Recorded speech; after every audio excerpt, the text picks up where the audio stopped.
Bonjour mes beaux observateurs, and that is my knowledge of French thoroughly exhausted. Welcome back to Lost in Adaptation, the internet review show dedicated to comparing film adaptations of books to said books to determine if they did them justice. This is the first of 3 episodes I'm doing to cover the famous swashbuckling classic, The Three Musketeers by Alexandre Dumas Paris. My 3 for the 3, if you will. There are several reasons why I'm doing multiple episodes for this. One is that the book is long as all buggery, so it's going to take me a while to do the plot synopsis alone. Another is the fact that for over a century now, we have never gone more than a few years without some sort of adaptation of this book being made somewhere in the world. And of course, I have an obligation to my wonderful patrons to fulfill their requests to the best of my abilities. So, as a result of this, episode 1 is going to be a book breakdown and review, and buckle up because there's some interesting trivia behind its creation that I can't wait to share with you. Episode 2 is going to be a mass comparison of some of the most notable adaptations, and episode 3 will be a standard Lost in adaptation of the particular adaptation chosen by the patron who commissioned this.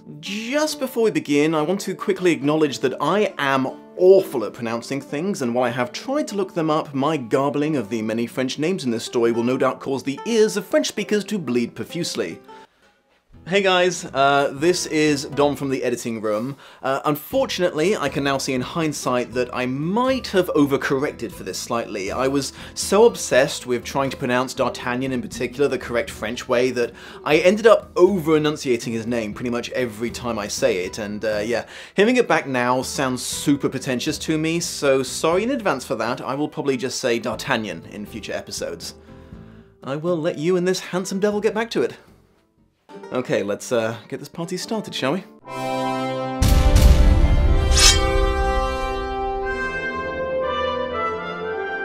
Right, the first shocking revelation I want to drop on you is that The Three Musketeers is actually a true story. Okay, that is super misleading. It's actually a fictional retelling of a true story. Well, truth be told, that's kind of misleading too. It's actually a fictional retelling of a story that was based on a true story. Though, I guess that's also a stretch. Maybe I should start at the beginning and work forwards. Charles de Batz-de-Castelmont d'Artagnan was a captain of the Royal Musketeers who served the King of France in the 17th century. His long career involved not only military leadership but also espionage and politics. He had close personal ties to both the King and the Cardinal of France, and he died heroically in battle in a war against the Dutch. Sometime later, a former soldier by the name of Gatien del Cortes del Sandras spent some time in the Bastille, a famous French fortress prison. Allegedly, a former friend of D'Artagnan's was his warden and related to him a great deal about his late comrade's achievements, so about 30 years after D'Artagnan's death, he published what are considered part real and part fictional memoirs known as the Memoirs de Monsieur d'Artagnan, or sometimes the D'Artagnan romances. About 140 years later, novelist and playwright Alexandre Dumas discovered one of these memoirs while researching for an unrelated historical book. He claimed it recounted D'Artagnan's first meeting with Captain de Treville, the musketeer he served under as a cadet, and another real-life historical figure. It also supposedly mentions that D'Artagnan met 3 other men that day, musketeers of great renown by the names of Athos, Porthos, and Aramis, names that Dumas was convinced were pseudonyms that either D'Artagnan or they themselves had chosen to adopt to hide their true identities. With special permission from the government, this manuscript became the basis for the start of his new book, The Three Musketeers,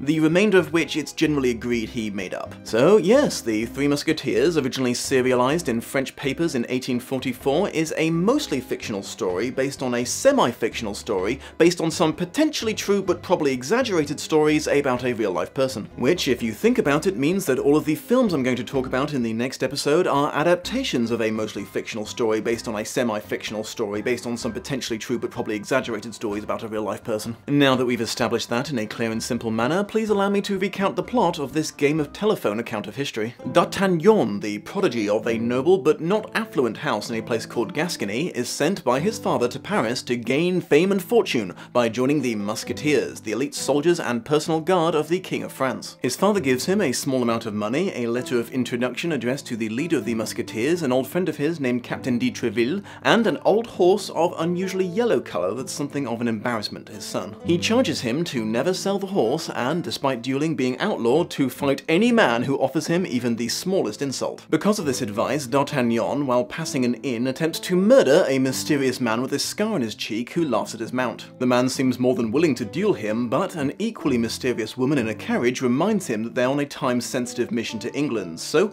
the man lets his servants beat the piss out of D'Artagnan instead. When he recovers, D'Artagnan is infuriated to discover that his letter is missing. As soon as he gets to Paris, he sells his silly horse and goes to meet de Treville. Just before seeing him, Captain de Treville is busy chewing out his three most famous musketeers, known as the Inseparables because of their devoted friendship to each other, who go by the names Athos, Porthos, and Aramis, for fighting with, and worse, losing a fight with, the men of Cardinal Richelieu's personal guard. Apparently, because of the extreme influence the Church had over Catholic France in this time period, the Cardinal currently has power equal or greater to the King himself, and the two men often compare dick sizes in regards to whose private army is the more skilled, denouncing their guards' battles in public, but praising them for their victories in secret. De Treville is suspicious that D'Artagnan might be an agent of Cardinal Richelieu. However, the lad passes his sneaky tests, so he explains to him that the musketeers can only accept men who have served at least 2 years in a lesser regiment or performed an act of extreme heroics. He is willing to use his influence to get D'Artagnan into such a regiment, but just as he's writing him another letter of recommendation, D'Artagnan happens to spy the scarred face man out of the window and dashes off to fight him again. Unfortunately, on his way out of the building, he runs first into Athos, hurting an injured shoulder, and then the cloak of Porthos, exposing the clothing he wore under it to be of a much less elegant workmanship than the man had previously been boasting. The musketeers are highly offended, and D'Artagnan is too proud to properly apologize, so duels to the death are arranged with both men. Having failed to catch his target, and upset that he had gotten into fights with two of his heroes, D'Artagnan attempts to befriend at least Aramis by returning to him a handkerchief that he saw he dropped. However,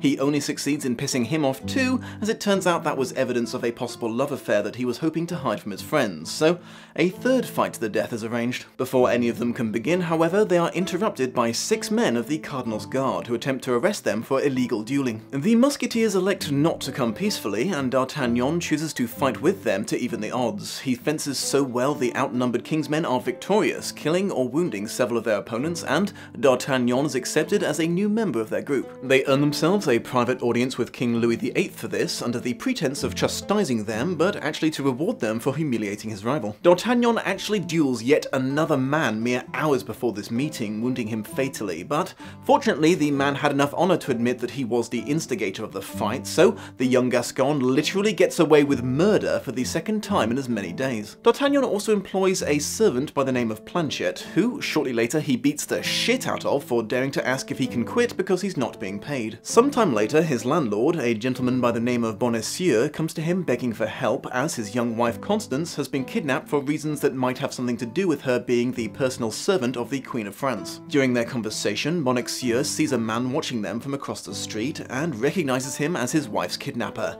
D'Artagnan also recognizes the man as the scarred fellow who's vexed him twice, and now a third time because he slips away before he can catch him yet again. Shortly later, when D'Artagnan is filling his friends in on the sitch, Bonacieux runs to him yet again asking for protection from the men coming to arrest him for trumped-up charges. Deciding that helping him wouldn't be a good idea because then they would go to prison instead and would not be able to solve the case, D'Artagnan refuses and Bonacieux is dragged away. D'Artagnan's best attempts to solve this mystery involve staying at home and keeping a vague eye on all the people who come to his former landlord's house and are also arrested by the guards. Eventually, one of these people include Constance herself, who had escaped her captors on her own and was trying to return home. Finally deciding to actually do something, D'Artagnan rushes to the rescue and beats up the men attempting to seize her. Upon seeing his landlord's young wife for the first time, D'Artagnan falls head over heels in love with her, something that Constance herself seems mildly tolerant of at best. However, against her repeated requests, he shows his love by following her around town and sees her with a man he mistakes for Athos. Running up to them in a fit of jealous rage, he discovers that he is in fact an Englishman, the Duke of Buckingham no less, being smuggled into Paris to visit the Queen of France, who is apparently his secret lover. The narrative switches to the Duke's experience for a while, describing his meeting with the Queen where they lament not being able to be together. The Duke offers to go to war and conquer all of France for her, but she manages to talk him into accepting a gift representing her love and going home. She gives him 12 diamond tags and he returns to London. However, via a network of spies, Cardinal Richelieu gets word of this. Bearing a grudge against the Queen for spurning his own sexual advances, he orders his agent in London, who happens to be the woman that D'Artagnan met near the start of the story, Milady de Winter, to steal 2 of these diamonds from the Duke and send them them back to him to use to blackmail the Queen. He then manipulates the King into arranging a grand ball and ordering his wife to wear her diamonds to it. Through Constance, the Queen sends D'Artagnan and the Three Musketeers to London to retrieve the gems. Along the journey to the coast, they are ambushed or waylaid 3 times, and each time, one of the Three Musketeers remains behind so the others can continue on. Arriving in England with no one but his servant Planchet, D'Artagnan succeeds in contacting the Duke, who realizes that 2 of the diamonds have been stolen just in time to have his personal jeweler make replacements. D'Artagnan then makes it back to Paris in record time and returns the diamonds to the Queen, foiling the Cardinal's plans for now. Coming clean to Captain de Treville about his recent adventure, he is advised to leave Paris for a bit to avoid the wrath of the Cardinal. However,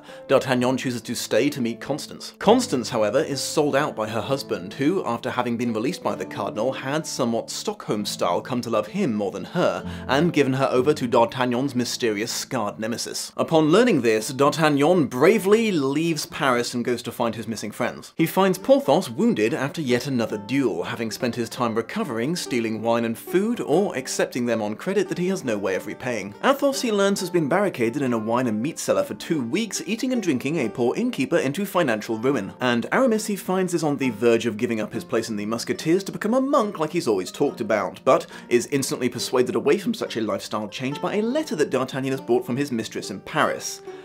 Yes, apparently Aramis has been bonking a notable noblewoman and the Queen's best friend. While shit-faced, Athos tells D'Artagnan about a high-born friend of his who, years ago, married a teenage girl, then one day discovered that she'd been branded with the mark of a convicted felon, so immediately strung her up from the nearest tree. I'm just going to throw this out there, Athos's friend is a total shithead. All 3 Musketeers had either lost, sold, or gambled away their money, equipment, and valuables while they were waiting for D'Artagnan, so sorting out their immediate debts is the next big hurdle for them. After extracting his compatriots from their less than noble situations, they all go back to Paris, where D'Artagnan learns he will be accepted into the Musketeers soon, but the King has demanded all of his soldiers buy themselves a ton of new equipment because he's going to be heading into battle with a rebellious Protestant French city. The next small section of the book is wrapped up in the 4 men's financial troubles, which was surprising to read in a book famous for being the ultimate swashbuckling tale of daring exploits. Porthos's solution is to gaslight his mistress into giving him the money, and while watching this, D'Artagnan happens to see Milady de Winter again and is somewhat smitten by her good looks, despite knowing full well that she is an espionage agent. In what is apparently standard D'Artagnan courtship, he stalks her across the city for a while until he sees what he thinks is a man accosting her. It turns out to be the brother of her late husband, Lord de Winter, who takes offense at D'Artagnan's intrusion, and they agree to what must be the 15th duel of the novel. This one is a bit of a battle royale because all of the Duke's friends and the Three Musketeers get involved. One of the Englishmen has some reservations about fighting a common soldier, but Athos takes him aside and explains to him that he's actually a super blue-blooded nobleman and reveals to him his real name.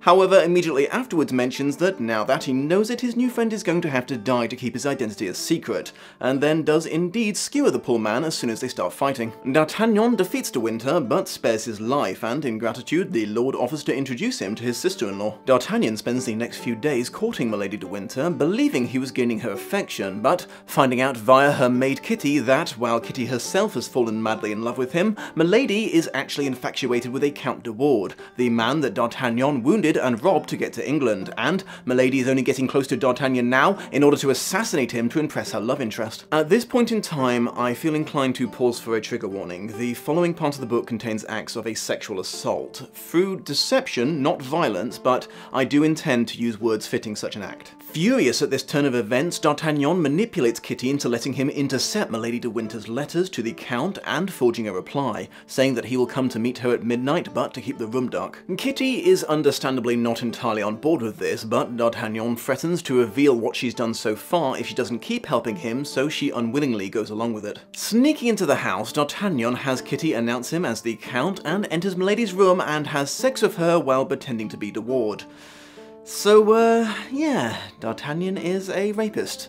The deception and coercion are pretty much irrefutable. Milady gives the man that she thinks is the Count an emerald and diamond ring, which D'Artagnan later shows to Athos, who seems to recognize it and advises D'Artagnan to avoid seeing Milady de Winter again. D'Artagnan agrees that this is a good idea, then immediately does the opposite, forging another letter from de Ward throwing all sorts of shade on Milady and informing her the 17th century French equivalent of he got hose in different area codes, so she's going to have to wait in line. Milady is so successfully trolled by this, she invites D'Artagnan back over and bonks him in order to convince him to kill De Ward for her. However, D'Artagnan blurts out that this was in fact their second tumble. Shockingly, Milady doesn't take the revelation that she's been assaulted in this manner very calmly, attempting to kill the man that she now knows to be her rapist. While defending himself, D'Artagnan rips her dress and sees that she has the brand of a convicted felon on her shoulder. With Kitty's help and a quick change into women's clothing, he makes an undignified escape and tells Athos this story. His friend reveals that the story of his friend was actually him, and Milady must be the young wife he spoke of, who apparently he did not successfully kill. They decide to sell her tainted ring to buy their war gear, and Aramis and Porthos get theirs from their respective mistresses. To give some minor credit to the rapist D'Artagnan, he at least makes arrangements for Kitty to find gainful employment with another noblewoman so she won't be murdered by her former employer. The king is delayed from leaving for his siege by illness, so the Musketeers remain in Paris while D'Artagnan, still technically a cadet in another regiment, is sent ahead to the war. While he's off on his lonesome, he narrowly survives multiple attempts on his life from assassins sent by Milady de Winter.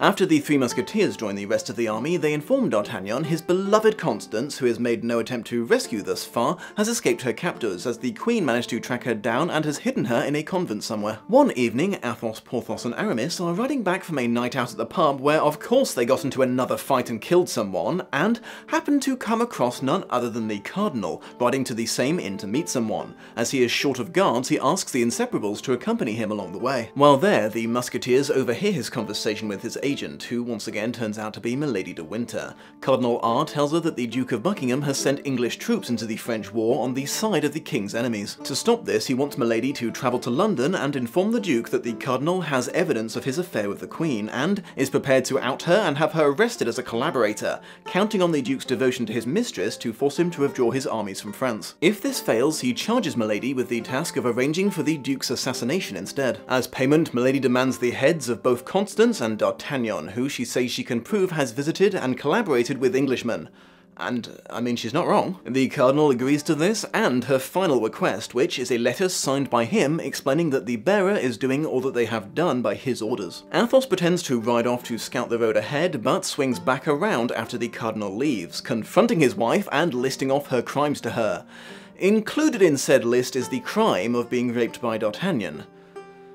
He narrowly resists the urge to shoot her in the head, but instead just confiscates her letter from the Cardinal. The next day, in order to find a private place to have a talk with D'Artagnan, the Three Musketeers take him to a recently captured outer fortress, and they plan their next move while fending off counterattacks from the rebels. They are not overly concerned with the fate of Buckingham, but worry for D'Artagnan if Milady is successful. Fearing they have no way of warning the Duke of his impending doom without tipping off the Cardinal, they eventually have the idea to warn Milady's English brother-in-law, Lord de Winter, of her intentions so he can stop her instead. Unfortunately, it transpires that this did Buckingham no favours, for Milady uses one of her guards' religious fanaticism to manipulate him into helping her escape and murdering his master, completing her mission anyway. If you want a job done, send Milady de Winter, apparently. Keeping the murder train going, she then goes back to France and kills poor Constance before D'Artagnan and the Musketeers can get to her. Deciding that she's been doing shit like this for long enough, the Musketeers make capturing her their top priority. Lord de Winter arrives from France to help them because he's decided, after seeing what happened to Buckingham, that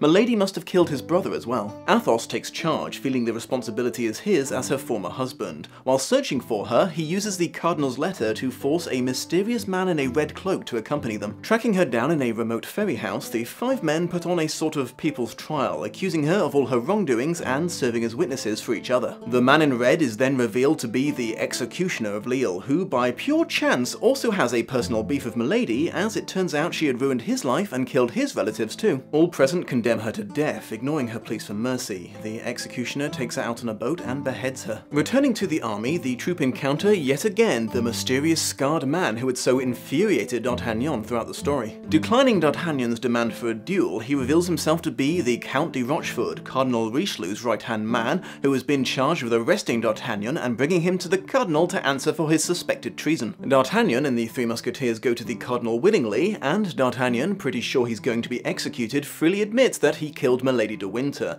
explaining why he did so and informing the Cardinal of the many crimes that his agent committed that he might not have been aware of. D'Artagnan also hands over the Cardinal's letter to Milady, showing that he could have implicated the Cardinal in her evils, but has chosen not to do so. Impressed with D'Artagnan, and for some reason shocked that his assassin had killed so many people in her own time, Cardinal Richelieu decides not to punish him, but instead give him a possible reward. He writes a commission for a lieutenancy in the Musketeers, a huge honor and powerful position, but leaves the name blank and gives it to the young man. D'Artagnan offers the commission to each of his friends, but they all decline. Porthos, because his mistress's very rich husband has died, and he intends to retire, marry her, and claim her fortune. Aramis, because he's finally decided to quit the Musketeers and become a monk. And Athos, because, well, he's complicated, so D'Artagnan becomes an incredibly young lieutenant in the Musketeers. The epilogue of the story recounts how, despite being ordered by the Cardinal to play nice from now on, D'Artagnan and Rochefort fight 3 duels over the next few years, but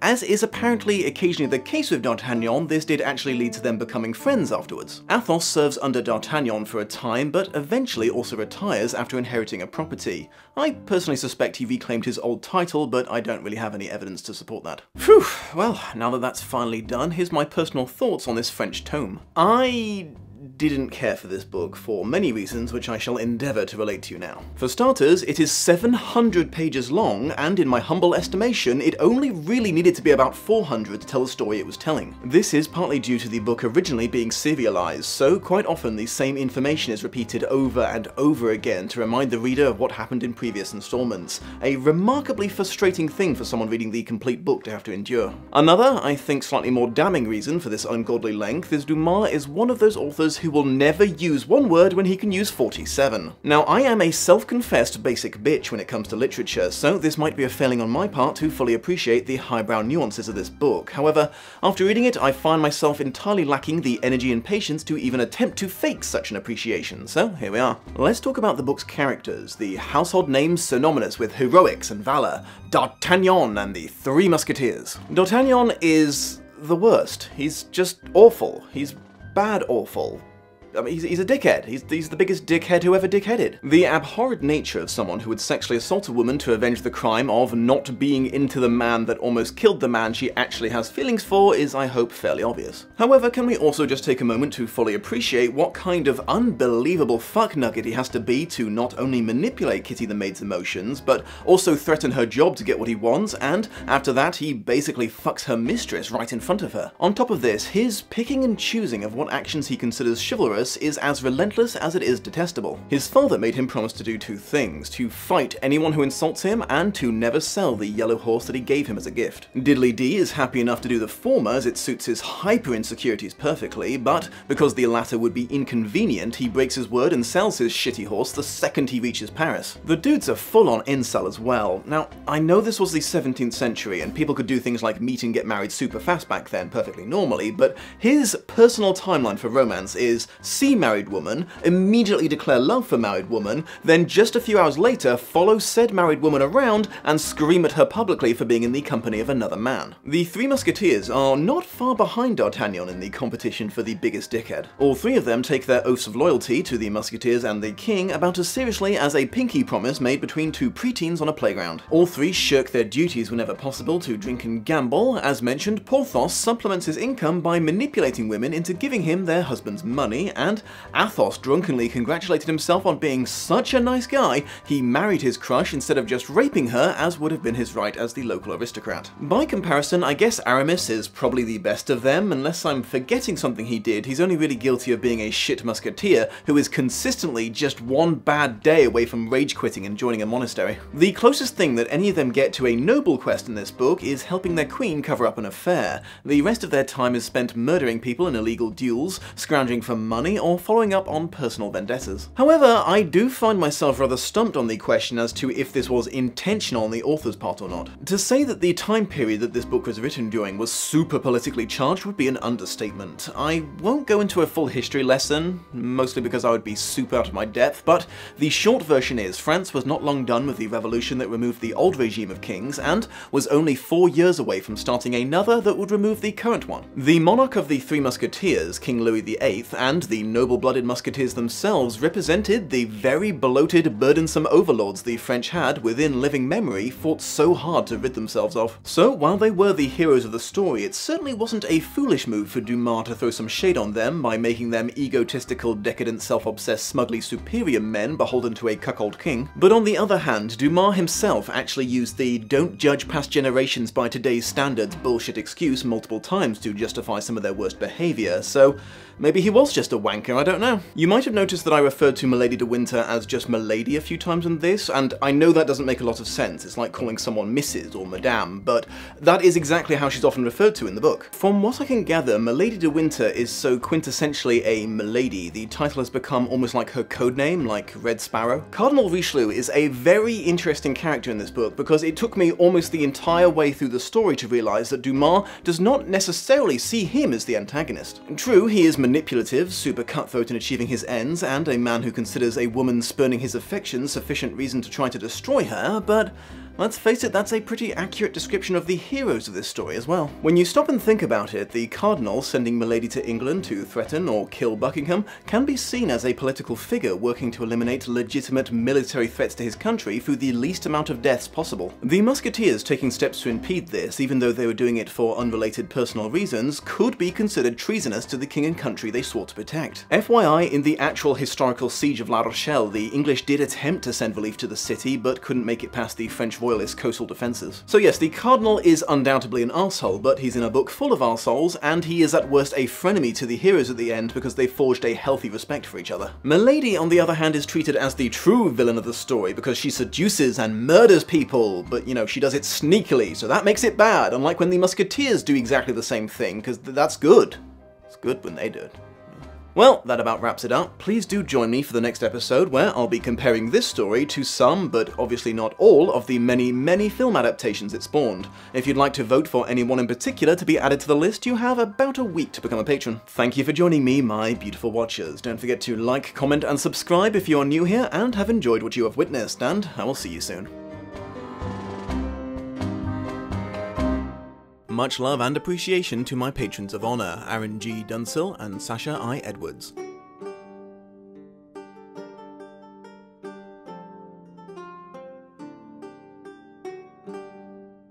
Hello again, my beautiful watchers. I just wanted to take this opportunity to give you a quick reminder that there's a wonderful website called Patreon that's been allowing online producers to actually make a living doing what they do, since apparently YouTube's decided that they shouldn't anymore. Basically, they offer the chance to pledge a certain amount of money per month or per video in exchange for various rewards offered by the creator. There's a variety of stuff you can earn by becoming one of my patrons, including early access to all videos and taking part in that survey you see at the start of every Lost in Adaptation episode. That's actually a very important part of the process, as I use it to gauge how much I'm going to need to explain about the book and the film before I start comparing them. If you decide to become a higher level contributor, your name will be added to the credits that you're seeing right now, and you'll be given the option to join my private chat room so you can regularly talk with me and other patrons. If you're keen enough to join the topmost tier of patronage, you'll earn the most coveted of all the rewards, the chance to pick a future adaptation to be reviewed by yours truly. However, if right now you are thinking, "My goodness the Dom, I can't do that, for I have no money left after building a personal fortress to prepare for the coming zombie apocalypse. Do you have any idea how expensive a lifetime supply of food, water, and ammunition is?" Fear not, it would still be a huge help to me if you were to give that like button the old clickaroo, share this episode on social media with perhaps a little recommendation to your friends to check it out, and subscribe if you've not already. It really helps my channel grow and reach new beautiful watchers. I hope you have a most pleasant day, and I will see you in the next episode.